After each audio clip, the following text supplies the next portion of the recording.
m'appelle Agbessi Boniface, avec un petit nom parisien.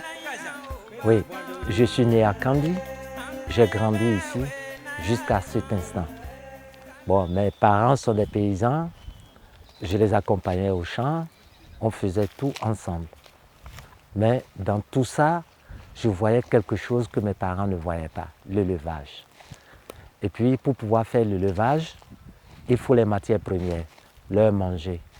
Mais arrivé en classe de terminale, j'ai compris qu'il fallait vraiment entamer ce processus. Et là, j'ai commencé par l'élevage des bœufs. J'ai commencé avec 4 que je surveillais bien avec les matières premières. Aujourd'hui, voilà là où j'en suis.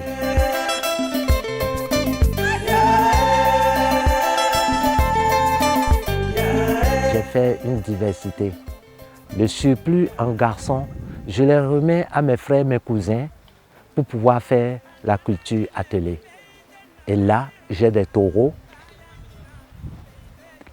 qui sont nés ici et que je donne. J'en ai plusieurs. Je dépasse déjà un nombre très important. Kandi est dans l'ATDA Pôle 2. Et l'ATDA Pôle 2, et la filière lait viande est une filière prioritaire du pôle.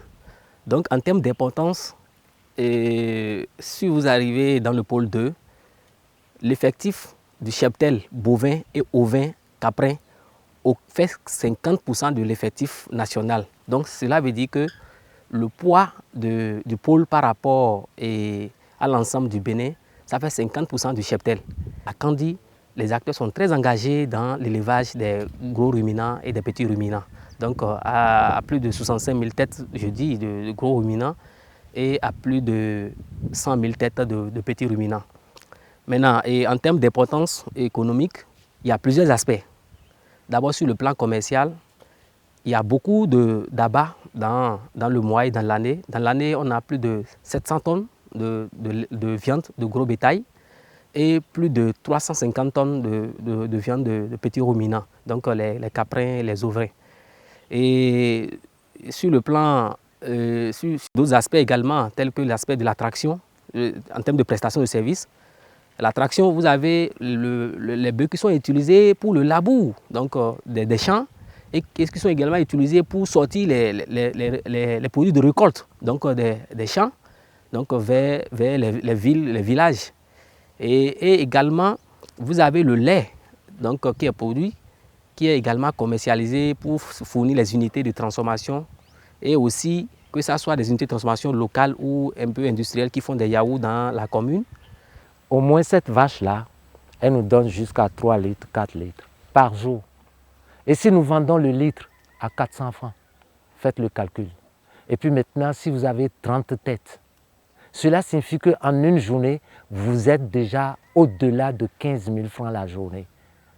En 10 jours, ça vous fait combien? 150 000. En 20 jours, ça fait 300 000. En un mois, 450 000 francs. Ce qui peut vous permettre de payer votre personnel et vous aussi d'avoir votre pain quotidien. Par rapport à mon troupeau, j'ai 5 personnes dont le vétérinaire. Il y a 4 bouviers. Et pourquoi ces 4 personnes? Parce qu'un seul, quand il va tomber malade, qui va suivre? Non. Donc chaque semaine, il y a un bouvier de la maison qui s'occupe. Il fait une semaine, il laisse l'autre aussi qui vient. Là, je suis très sûr que le troupeau est suivi. Le vétérinaire, il est là et spontanément, il répond à tout ce que nous avons comme problème.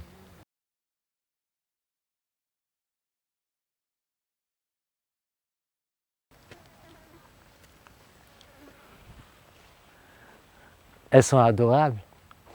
Je les adore. Elles sont compréhensibles. Et puis ce qui fait ma différence, c'est que je suis tout le temps avec eux. Je les chatouille. Ils aussi sont contents. Et quand vous regardez les yeux, vous communiquez et vous sentez que vraiment eux-mêmes adorent votre présence.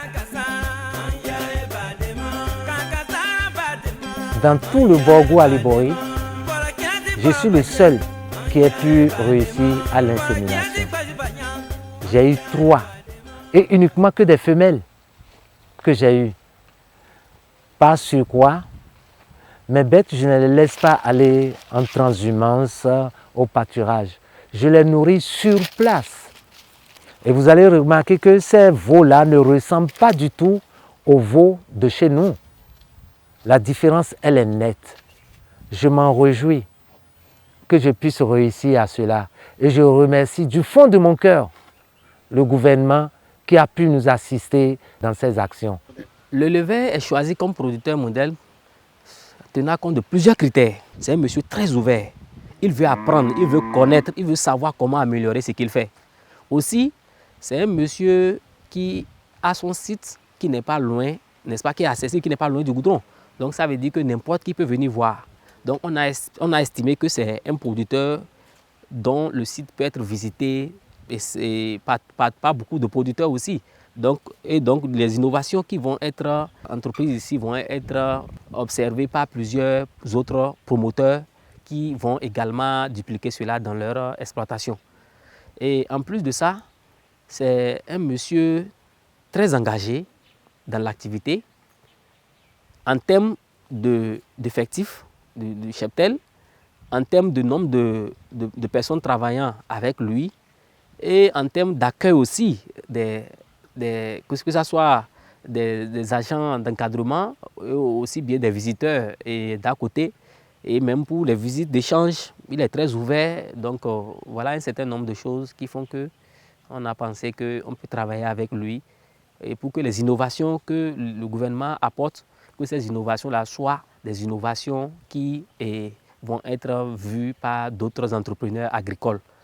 Vous avez vu dans son élevage, il y a l'insémination artificielle qui a été pratiquée et qui a réussi. Il a plus de 15% de réussite de l'insémination qui a été faite. Ça veut dire que c'est un producteur qui comprend et c'est un producteur qui est ouvert et donc nous ne pouvons que l'accompagner. Mon souhait le plus cher, c'est d'avoir vraiment un troupeau maximal. Et puis que je puisse avoir les conditions à pouvoir les supporter, à savoir l'eau, avoir de l'eau. Et en plus aussi, créer un espace pour le forage, au moins 2 hectares de plants foragers, 2 hectares. Avoir de l'eau permanemment et surtout avoir l'accès au tourteau de coton qui n'est pas du tout facile. Parce que je n'entends pas pouvoir aller à la transhumance avec mes bœufs. Ils sont déjà habitués à rester sur place. J'ai commencé la relève avec un de mes enfants, en plus un cousin. Mon enfant, Malik, il a eu le bac cette année et son cousin, Raymond, il est reçu aussi au BPC.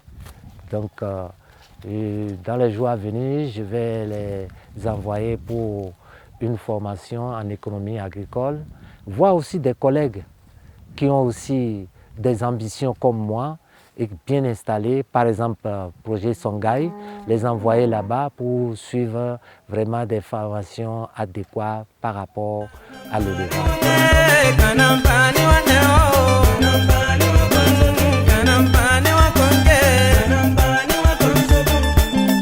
C'était bon.